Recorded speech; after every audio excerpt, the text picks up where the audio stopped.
আসসালামু আলাইকুম। ফেন্সিস art gallery চ্যানেলে সবাইকে স্বাগতম জানাচ্ছি। শুরুতেই আমি পেন্সিল দিয়ে শাপলা ফুলের কলিটি এঁকে নিচ্ছি। আজকের ভিডিওতে পাতা সহ খুবই চমৎকার একটি শাপলা ফুল এঁকে নিচ্ছি।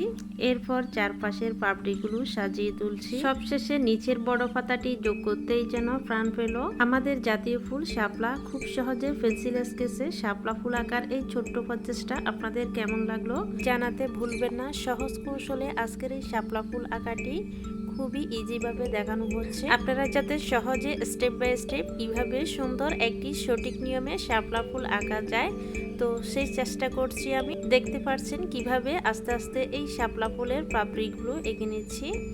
তো ভিডিওটি সম্পূর্ণ দেখার জন্য অনুরোধ রইল। ভালো লাগলে বন্ধুদের মাঝে শেয়ার করবেন। এছাড়াও আপনি যদি নতুন হয়ে থাকেন আমাদের এই চ্যানেলটিতে সাবস্ক্রাইব করে পাশে থাকবেন। পরবর্তী ভিডিওগুলো পেতে সহজ হবে। পাশে থাকা বেল বাটনটি অন করে রাখবেন।